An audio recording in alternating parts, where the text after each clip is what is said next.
Évangile de Jésus-Christ selon saint Marc.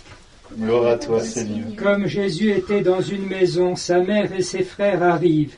Restant au dehors, ils le font demander. Beaucoup de gens étaient assis autour de lui, et on lui dit, « Ta mère et tes frères sont là dehors qui te cherchent. » Mais il leur répond, « Qui est ma mère? Qui sont mes frères ?» Et parcourant du regard ceux qui étaient assis en cercle autour de lui, il dit, « Voici ma mère et mes frères, celui qui fait la volonté de Dieu, celui-là est mon frère, ma sœur, ma mère. » C'est aujourd'hui la fête de Sainte Brigitte de Suède qui a été donnée par Jean-Paul II comme copatronne de l'Europe. Et il s'en explique, je voulais que parmi les patrons de l'Europe, il y ait non seulement des religieuses, mais aussi une mère de famille. C'est tout pas exactement cela, dans la mesure où en effet elle a été mariée, a eu 8 enfants, mais a terminé sa vie après son veuvage pendant 25 ans comme religieuse à Rome. De Suède à Rome, on comprend le clin d'œil vers l'Europe.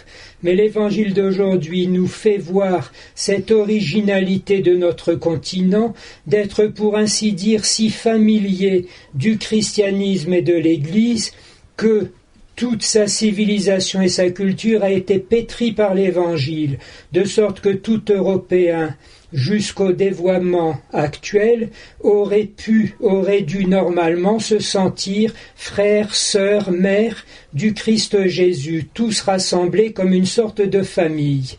De fait, si Sainte Brigitte est patronne, c'est donc providentiellement pour indiquer aussi à l'Europe que c'est en retrouvant le sens de la famille qu'elle pourra aussi restaurer sa civilisation. Jean-Paul II, très conscient des enjeux de son temps, en 25 ans depuis ce temps-là, ne pouvait pas imaginer à quel point les dérives se seraient accélérées.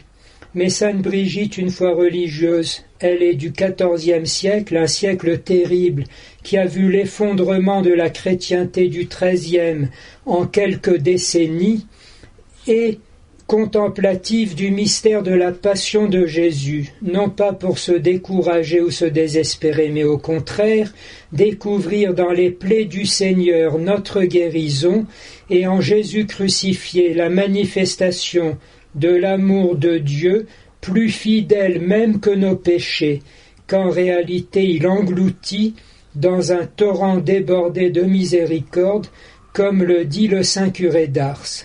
Notre continent ne pourra pas reprendre pied sans une promotion courageuse de la famille et de sa fécondité, et sans la contemplation de Jésus Sauveur, renonçant enfin à cet orgueil que lui ont insufflé les Lumières depuis le XVIIIe siècle et qui en vérité nous a perdus.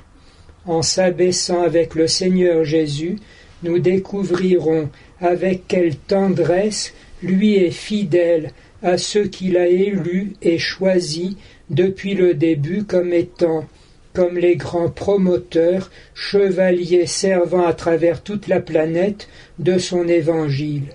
Mais si parmi les patrons de l'Europe, il y a 3 ou 4 femmes en plus de saint Benoît, c'est peut-être simplement pour que l'on comprenne que si l'Europe ne retrouve pas son intériorité et la conscience de la présence de Jésus en son sein, alors elle n'aura plus rien à annoncer au monde parce qu'elle ne sera plus elle-même.